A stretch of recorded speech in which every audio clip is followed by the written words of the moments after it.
Good. Testing 1, 2. Woohoo! Hi, guys. All right. Super excited today. I am going to revamp the two toy tug game with you guys. Try to keep it simple. And we're going to just take a look at the very beginning stages of the two toy tug game. And we're going to go from there through the more advanced versions of the game. So, first of all, what is the two toy tug game? The two toy tug game is teaching your dog that whatever you have is more important than what he has. Okay? It's the very basis of teaching your dog to listen during distractions through a fun game. Okay? Think about it. Your dog has his favorite whatever toy, object, piece of food, but you have one that's better. So it's going to start off with toys of equal value, okay? So you must have two toys that your dog is crazy about of equal value. If your dog isn't crazy about toys, this game will also teach your dog how to play tug, how to bite on and engage with you. When you throw a ball, okay, this is a tug toy because it has a side I can hold and a side the dog can hold. But when you throw an independent object like a ball, which I don't have a ball out here, all of a sudden the dog is independent. He runs out, he gets rewarded by grabbing the ball, and then you have no power. You're standing here helpless while your dog has the ball. So the key to fetch is actually to have a second ball of equal value, preferably with a squeaker in it. Squeaky, squeaky, squeaky. Now your dog drives back towards you. Doesn't drive a car, he drives, meaning with motivational energy comes back towards you. You have the second ball, and then you throw the new ball. When he goes and gets the new ball, you go and grab the old ball. But you don't start there. You start with two tug toys. Tug toys, unlike balls, tug toys are dependent on you, right? So, Splitty, break, get it, get it, get it, get it, get it. Oh, she like a tug. Get it, yes, good, good, good, good, get it. Oh, this is your favorite toy, isn't it? This is your favorite toy. Well, I got this one. Get it, yay. Good girl. Oh, she's distracted. She loves this toy. This is like a squirrel, like a distraction in the environment. Oh, really? Well, I have this one is alive. Yay! Good. Get it, get it, get it, get it, get it, get it, get it out. Okay. So you can see the principle there of she loves to tug. I had to create that first.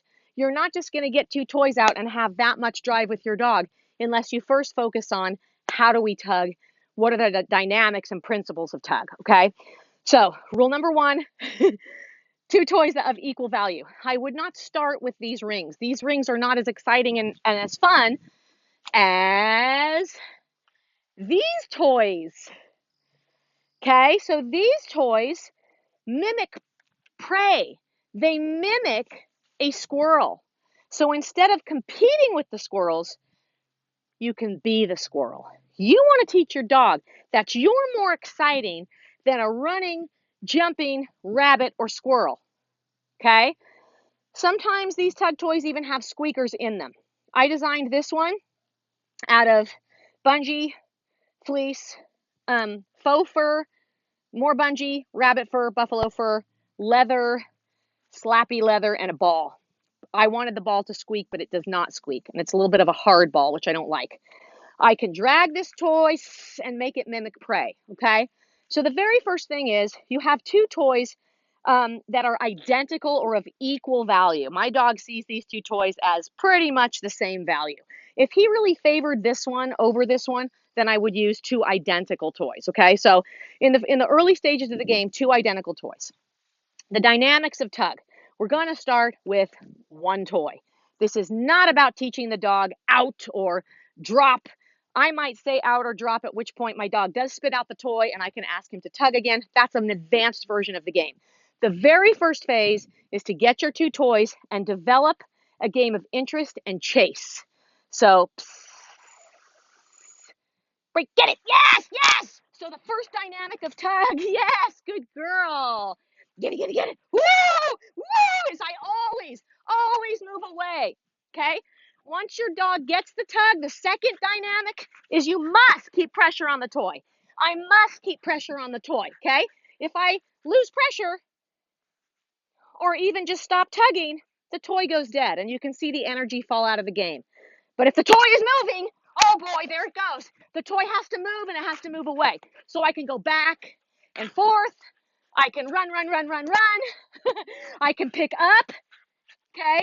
But if the toy goes dead, my dog really kind of stops playing. Well, she didn't, because she's addicted to that toy. So this game, yes, get it. It's really important that you keep moving away. Pressure on the toy. Okay? Out. Okay. Don't worry about that part of the game. That's an advanced version of the game. You have to get to the 2 toys first. So, troubleshooting. Let's say your dog, you're running, and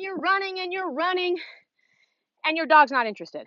You may have to have a second person restrain your dog. So that's where you will get your collar, and I'm going to thread the head. Okay, and then the first person is going to hold the dog back, right? They're going to hold the dog back while mama runs away. So the second person's running, and then this person goes, get it!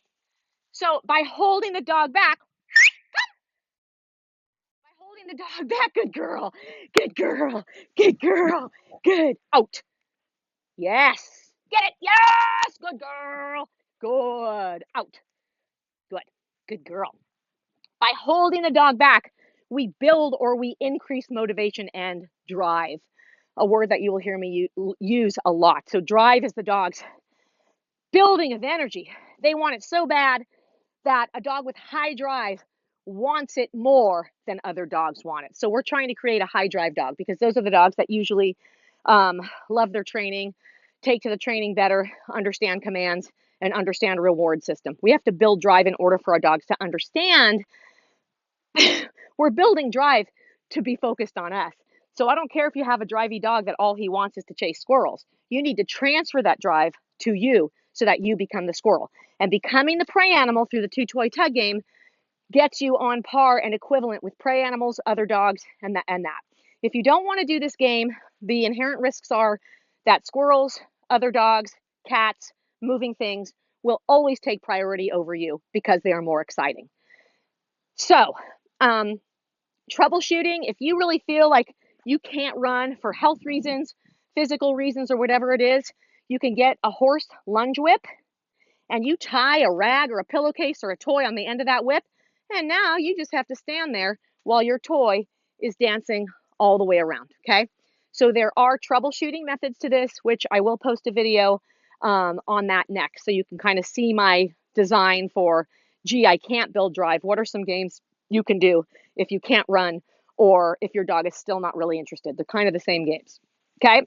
So rules, 2 toys equal value. Start with 1, move away, and as soon as your dog bites on, keep pressure. That means no slack, okay? And as an example, look. My dog doesn't like toys. Maybe she'll like this one. Come on, get it. I mean, this is very common. It looks funny and I'm exaggerating it and acting silly, but squirrels don't behave like this. Hey, how you doing, dog? What do squirrels do? They move away. Get, go! Yes! You can even try thinking about accelerating a little bit as your dog is approaching. So out. Good. I might move away. And as I'm going to release my dog and then accelerate. Break, release, celebrate, accelerate. I said celebrate. It is celebrate. So once you have the 1 toy tug down and your dog's crazy about the 1 toy, you get a really good game going. And then, get that. Yeah. I got the second one. Yeah. Woohoo. Good. She wants the one I have because I built engagement with the first one. So she has this toy. I got a second one. Woo. Yes. Get it. Woo. Good girl. Good girl. She's got this toy. Good. She's got this toy. I get the next toy. Yeah. There you go. So it's the dog's first lesson. Good. Out. Out. Get it. Yeah. Out. Get it? Yes. Out. Good. I didn't just say out and take the toy. That's the advanced version of the game. But what the dog learned is they may have their favorite toy, but the minute I drop that toy, it becomes dead and the new one becomes alive. Always making what you have the most exciting and more important thing, which then builds drive and motivation and attention onto the handler. Okay? So we're going to troubleshoot these games tomorrow and show you the lunge whip tug game. If you're not out of breath, even if you're in shape, if you're not out of breath, you're probably not playing the game exciting enough. These dogs are in tip-top shape. When they chase a squirrel or chase my toy, even they are breathing hard, okay? So some people just hate to run. They just don't want to do it. So these games also are possible with food, but you're never going to be on par with the squirrel. Food is a slow drive. I mean, even piggy wiggy dogs, it's a different part of the brain. Chase and kill is the part of the brain that we activate with tug. And it's a very ancient, important part of the dog's brain, which is why they love to play, which is why they love birds, squirrels. That part of the brain is just visceral, it's old, and we have to connect to it if we want to be great trainers. Okay, so we can play some food games as well. And I'm going to show you food games for those of you that absolutely can't tug, even with the troubleshooting guides. But two toys, guys, moves into the throw and retrieve game. So once you can say, break, get it. Yeah. Pull out the second toy, get it. Yes, good. She has the second toy. Woo! You can't even get the second. Once you're at that point where you can't even race her to the new toy, you're at a good place. Now you can start introducing whatever word it is you want to say for her to spit out the toy. You can start introducing that word. So mine is out. So I'm going to teach her out by saying the word out when I drop the second toy. Right, get it? Yes, good. Get it, get it, get it, get it, get it, get it, get it. Get it, get it, get it, get it, get it. Out. Yes, good. So I said out. She spit that one out and got the new one, which she would do anyway without the word. Get it, get it, get it, get it. Grr, out. Get it. Yes, good, good, good. Good. So listen for my out command. Out. Yes, get it. Out. Yes, get it. Good. Yeah. 1, 2. Ah, get it. Yeah. So now she's anticipating the spitting out, which is great. So once she starts to really hear that word a few times, then I can ask for it without the second toy. So you have to be careful with your pressure. I'm going to release pressure. Out. Yes. And as a reward, get it. Yes, God, good girl. Woo! I'm going to ask for my out. Out. Release pressure. Yes. Break. Get it. Yeah. So that out becomes an opportunity to grab the same toy again. Work up towards it. You can do it. If you're saying out, come on, out, out. Well, no, if I have pressure on the toy, I can't say out. I have to release pressure on the toy. Now I can say out. Yes! Out simply means a new opportunity to bite. Okay? But if I'm tugging and I say out, out, out, it's not going to work. Release pressure, out. Good. Break. Get it? Yes. Keep pressure, keep pressure, keep pressure, keep pressure. Release pressure, out. Yes. Break. Get it? Good. And listening means a new opportunity to bite again. Correct? Good. Out. So eventually, my dog understands inherently that when I ask her to do something, it's always better than what she was doing, even if it means coming away from distraction. So that's going to lead us into the next game, which I'm going to do on a separate video. But for the two toy tug game, I mean, I hike with a toy when my dogs get way down ahead of me. So watch. Break. Let's go. Let's go see. Go. Go get it. Go see. Go see. This way. Yeah. So when I hike, I combine my this way game with my tug. I got my dog back, and then you know what I'm going to do? Out. break. Let's go see. Go get it. Go see. Go get the squirrels. Go. I always let my dog, I have my Bluetooth in, I don't have to scream. I always let my dog go back to whatever he was doing. Okay. So I'll just show you one more time. Let's go see. Go get this. Let's go see. Go see. Go see. Go. There, go. This way. So, and I'm telling you, there's coyotes, we have bears, we have foxes here, we have everything. And if I say this way, she knows it's going to be better than what she was doing over there. So with your 2-toy tug game, you can start when you grab your other toy, there's lots of things you can say.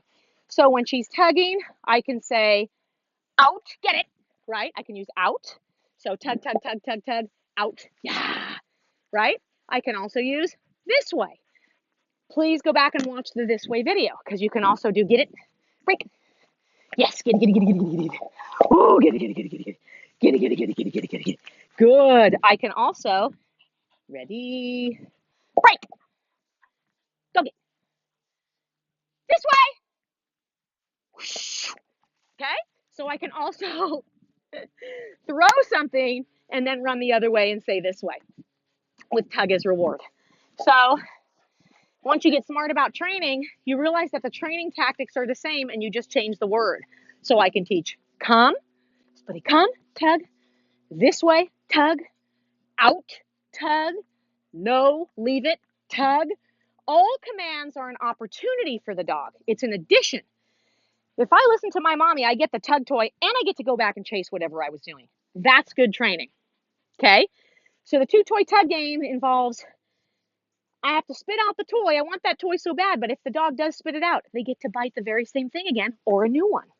That's alive. Super important principle. On Bone to Pick, my podcast, which is going to be a podcast in the future. Right now, I'm just doing it as live posts, but we're going to be interviewing police handlers, trainers that are champions, have champion agility dogs, champion Schutzhund trainers, personal protection dog trainers. Everybody, most everybody that competes in dog sports understands and knows the 2-toy tug game, but very few trainers are able to really teach it to their students, or nor do they even teach it. So you'll go to PetSmart. Why don't they do the 2-toy tug game there? Well, I don't know, and I don't know who's training them, but it is hard. I mean, your pulse rate will go up, and it should. So have fun. 2 identical toys. It's the first training in coming away from distraction because the dog has something he loves, but you have another one that's better or equal, and yours is alive. So it's the first lesson that the dog goes, wow, when you say certain things, there's value in it, right? And where do we go from there? Where we go from there is my dog's ability to now, instead of me just running and letting the dog tug, I'm going to ask for behaviors. And as reward, I can mark that behavior and ask for the tug.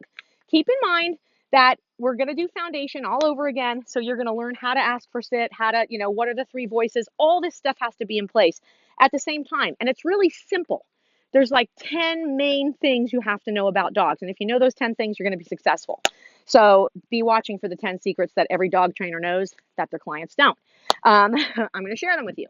So with the 2-toy, ready, break. I can start to ask for behaviors. Down. Yes, get it. Yay. Out. Bang. Yes, get it. Yay. Good. Stay. Yes, break. Get it. This way. This way. 1, 2, 3. Get out. Good girl. Ready. Break. Get it. Yes. So tug, right? It's a reward now. Out. Up, sit. Sitting up. Stance. Break. Get it. Yeah. So I do allow barking. If you break, get it. Yeah. And another 2 things. Down. I allow barking because I'm not going to be playing tug in the middle of the mall, right? But I use it as a relationship building device. When your dog sees a squirrel and he barks at it, if you can never match that level of arousal, then you don't have power. So for tug, I absolutely do allow barking.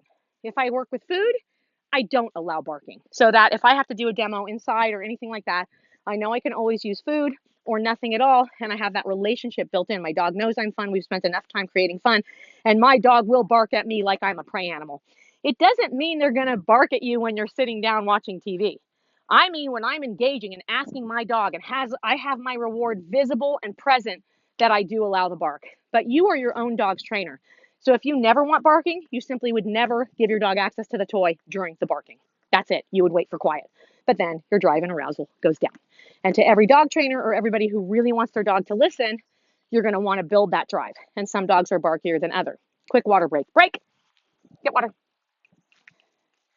Get water. So I'm a big one for words. People tend to call their dog to come for everything, and then soon come means nothing. So I create words. Outside, in the house. I'm not even going to say it in my special tone because she'll listen. Or get water, get water. I create get water by every time my dog drinks, I say get water. So that we have words. Words suffice as commands. If I say get your purple ring, she knows what purple ring is. Yeah, you good girl. You good girl. If I say go swim, ah, you do, you know you want to. I'm not saying it with my special voice or else she'd go jump in the pool. So it's really important. Can you get water? Want to get more water? Go get water. She's such a monkey. So, two toy tug game. I'm sure I'm forgetting something, but I'll probably post it in the comment section. Stay tuned because we're now going to do the come and go back game, and we're also going to do the three voices. Okay, happy training.